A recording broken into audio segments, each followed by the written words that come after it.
Masih bersama saya Aiman Wicaksono di Rakyat Bersuara. Kali ini saya mau sedikit dulu keluar dari perdebatan soal MK. Tapi saya terusik dengan, ya tiba-tiba saya teringat dengan pernyataan dari beberapa tim hukum Amin yang menyatakan bahwa ada 10 ahli dan saksi, kalau tidak salah koreksi, yang mundur untuk maju bersaksi di Mahkamah Konstitusi. Ada yang menyebutkan diantaranya ada intimidasi, ada yang menyebutkan saya nggak berani menyebut itu intimidasi atau tidak. Apa sih yang sungguh terjadi? Saya mendengarkan pertama kali dari Bung Refli. Silakan Bung Refli. Iya, terima kasih ya. Ini kan untuk kebaikan pemilu kita juga ya. Jangan sampai kemudian kebenaran itu dihalangi oleh hal-hal seperti ini. Jadi kalau saksi saya tidak tahu persis karena kita pembagian tugas ya. Tapi ahli saya terlibat penuh. Jadi kita ada menghubungi 6 ahli. Oke. 2 dari awal memang tidak bersedia, 2. Tapi 4 ini bersedia, sudah. Tapi menjelang hari terakhir, akhirnya mengundurkan diri. Hari Minggu tuh berarti ya? Ya, alasannya macam-macam. Ada alasan dilarang ibunya, ada alasan dilarang perusahaannya, ada alasan dilarang ibunya, perusahaannya, kemudian dilarang organisasinya, karena perusahaan sama organisasi berbeda ya. Dan kemudian ada yang tidak jelas alasannya ya. Pokoknya nggak bisa aja. Padahal semua orang yang kita hubungi orang yang menggebu-gebu sekali soal pemilu dan kecurangan pemilu. Sampai kemudian di antara 4 itu 2 itu langsung ditelepon oleh capres kita. Mas Anies? Iya. Oke. Saya meminta untuk 1 ini karena saya membutuhkan keterangannya, meminta kalau memang oke, nggak bisa katanya. Bagaimana kalau capres langsung yang telepon ibunya? Boleh dicoba silakan.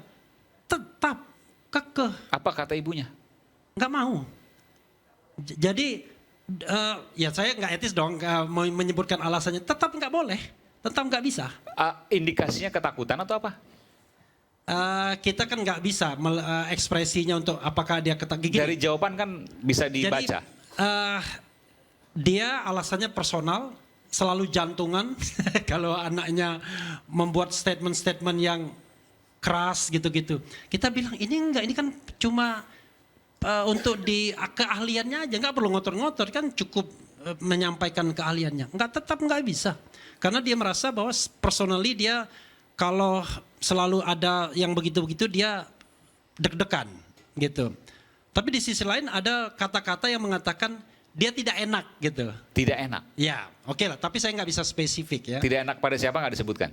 Disebutkan dong, tapi kalau saya spesifikkan. Oke. Ya artinya saya kan juga harus memegang kode tidak etiknya. Enak kepada siapa itu tentu disebutkan dari pihak yang berseberangan misalnya? Enggak, pokoknya intinya dia tidak enak sama seseorang yang dia sebutkan, tapi saya nggak bisa sebutkan secara spesifik. Oke, kadang-kadang tapi sebentar dulu, Bang. Saya ini sedang bercerita, ya kan? Jadi yang intinya adalah kalau kita bicara tentang penolakan begini. Sebentar, ada WhatsApp-nya nggak? Boleh nggak dibaca? Salah satunya. Salah satunya? Iya. Boleh lah. Iya, tanpa menyebutkan nama tentu. Iya. Anda yang mau yang dilarang ibunya atau dilarang perusahaannya? Yang dilarang ibunya dulu deh. Dilarang ibunya ya. Iya. Gini. Nggak usah lengkap, betul. Nggak usah lengkap.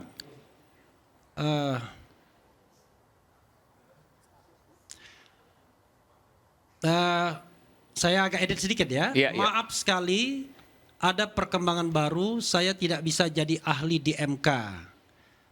Setelah berdiskusi panjang dengan istri dan orang tua kami, dengan berbagai alasan, saya tidak dapat restu untuk jadi ahli. Yang paling memberatkan, istri dan ibu saya tidak setuju. Ya, ibu tidak mau saya bikin pernyataan politik. Ya, ini kutipan yang saya agak ubah sedikit. Ibu nggak kuat dan kepikiran terus kalau bikin ribut. Gitu bayangin. Ini sosok yang sebelumnya bahkan sering vokal terhadap penyelenggaraan pemilu, kecurangan dan lain sebagainya. Iya, nggak mungkin kan kita cari yang kaleng-kaleng kan ahlinya kan. Itu, nah kalau yang perusahaan ada perusahaan, lagi. Okay. Nah perusahaan itu, Bang Andi udah gemes aja dia pengen nganu. Oke. Saya mengungkapkan. Coba kalau dia tetap di 01, benar semua nih pernyataan saya ini. Ada yang salah, ya. Kemudian dia udah sebelumnya sudah kan mengatakan, oke, apalagi ya. Nah ini ya sebelumnya sudah dia. Nah ini yang penolakannya. Assalamualaikum, kembali saya memohon maaf. Setelah kembali mendiskusikan dengan internal apa saya nggak sebut ya, memperhatikan arahan dari pimpinan, hasilnya sebagai berikut. 1. Titik-titik adalah badan usaha, bermitra pada semua kelompok, meskipun dalam Pilpres 2024 tidak terlibat dalam tim pemenangan manapun. Tetapi mitra titik-titik yang terdiri dari kandidat legislatif berasal ini sebenarnya, tapi berasal dari semua koalisi yang ada di Pilpres. Titik-titik sedang menyiapkan kerja survei dan pemenangan di Pilkada 2024 dan lain sebagainya. Nah, saya bilang, oh tapi dia bilang ini, saya mengeluh. Beberapa calon ahli lain juga mengundurkan diri. Pertanda apa ini? Saya yang WA dia. Dia bilang begini. Dia bilang begini ya. Siapa yang berani melawan kezaliman dari penguasa? Kecuali tokoh sekaliber saya. Maksudnya dia bilang saya kakak. Saya agak ubah sedikit. Kecuali tokoh sekaliber. Saya juga nggak melawan juga. Apalagi saya, anak kemarin sore belum punya keberanian bahkan setitik. Maafkan. Salah satu pimpinan saya ada di tim Pak titik-titik kemarin. Jadi saya hanya ikut saja. Ya itulah yang terjadi. Jadi kalau saya mengerti ceritanya ada saksi-saksi ahli yang diajukan, terus kemudian tidak bersedia. Kira-kira begitu kan? Tapi kok terus 6 orang. Nah, tapi kok kenapa konklusinya langsung, oh ini pasti ada intimidasi. Jangan-jangan emang tidak bersedia. Saya pun juga seringkali diundang ke sini, diundang ke sana. Kadang-kadang saya malas, saya bikinlah alasan-alasan macam-macam. Supaya nggak enak hati kita orang Indonesia, nggak enak. Tapi ini konfirmasi, jadi bukan intimidasi ya? Karena ada beberapa tim Anda yang mengatakan intimidasi, di antaranya Mas Mustafa Mana melompatnya, tiba-tiba konklusi saya tambahkan begitu. sedikit. Gini, kita ini kan bukan anak kecil ya kan? Yang namanya intimidasi itu ada hard intimidation, ada yang soft. Anda kalau hard itu adalah, kalau kamu tetap maju saya tangkap.